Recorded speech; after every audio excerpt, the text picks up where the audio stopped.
The fourth hour work week, chapter 7, Interruption and the Art of Refusal।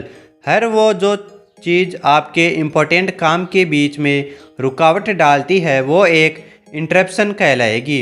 इन्हें 3 वर्गों में बांटा जा सकता है। पहला, टाइम वेस्टर। ऐसी चीज़ें इग्नोर करने पर आपको बहुत ही कम या कोई कॉन्सिक्वेंस नहीं झेलने पड़ेंगे। दूसरा, टाइम कंज्यूमर्स। ऐसे रिपीटिव टास्क यानी बार बार होने वाले काम जिन्हें कंप्लीट करना ज़रूरी तो है लेकिन ये आपके हाई लेवल वर्क में रुकावट डालते हैं। तीसरा है पावरमेंट फेलियर्स। जब किसी को किसी छोटे मोटे काम के लिए भी आपके अप्रूवल की ज़रूरत हो।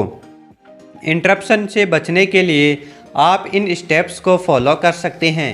पहला, आपको ईमेल का यूज बहुत कम करना होगा क्योंकि बिजनेस में सबसे ज़्यादा टाइम ईमेल पढ़ने में बर्बाद होता है। आपको केवल अर्जेंट कॉल और इम्पोर्टेंट ईमेल पढ़ने हैं और उन्हीं का रिप्लाई देना है। दूसरा है, आपको अपने फ़ोन कॉल्स को भी कम करना होगा। आप सिर्फ ज़रूरी काम के लिए ही कॉल करें और सिर्फ इम्पोर्टेंट फ़ोन कॉल्स को ही एक्सेप्ट करें। तीसरा है, आप मीटिंग का अरेंजमेंट सिर्फ बिजनेस के इम्पोर्टेंट फैसले लेने के लिए ही करें। हर छोटी मोटी बात करने के लिए मीटिंग का अरेंजमेंट ना करें। चौथा है, अगर आपके लिए किसी मीटिंग में जाना या कोई फ़ोन कॉल लेना बहुत ज़रूरी है तो उसकी डेडलाइन तय करें। आप कब तक उस मीटिंग में रहेंगे या उस फ़ोन कॉल को ख़त्म कर पाएंगे। Chapter 8, outsourcing life of loading the rest and a test of जियोब्रिटेज। लोगों को अपने बिजनेस से जोड़ने से पहले रूल्स ऑफ प्रोसेस को डिफ़ाइन करना बहुत ज़रूरी है। एक अच्छे प्रोसेस के साथ लोगों के जुड़ने पर प्रोडक्शन कई गुना बढ़ जाता है। वहीं एक ख़राब प्रोसेस के साथ लोगों को जोड़ने पर प्रॉब्लम कई गुना तक बढ़ जाती है। टीम का ऐसा मानना है कि कभी भी ऐसे काम को ऑटोमेट ना करें जिसे आप हटा सकते हैं और कभी ऐसे काम को ना ऑटोमेट करें जिसे आप हटा नहीं सकते।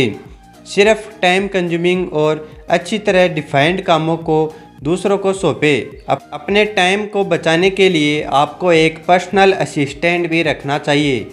ज़रूरी नहीं है कि आप एक पर्सनल असिस्टेंट को अपने ऑफिस में ही रखें।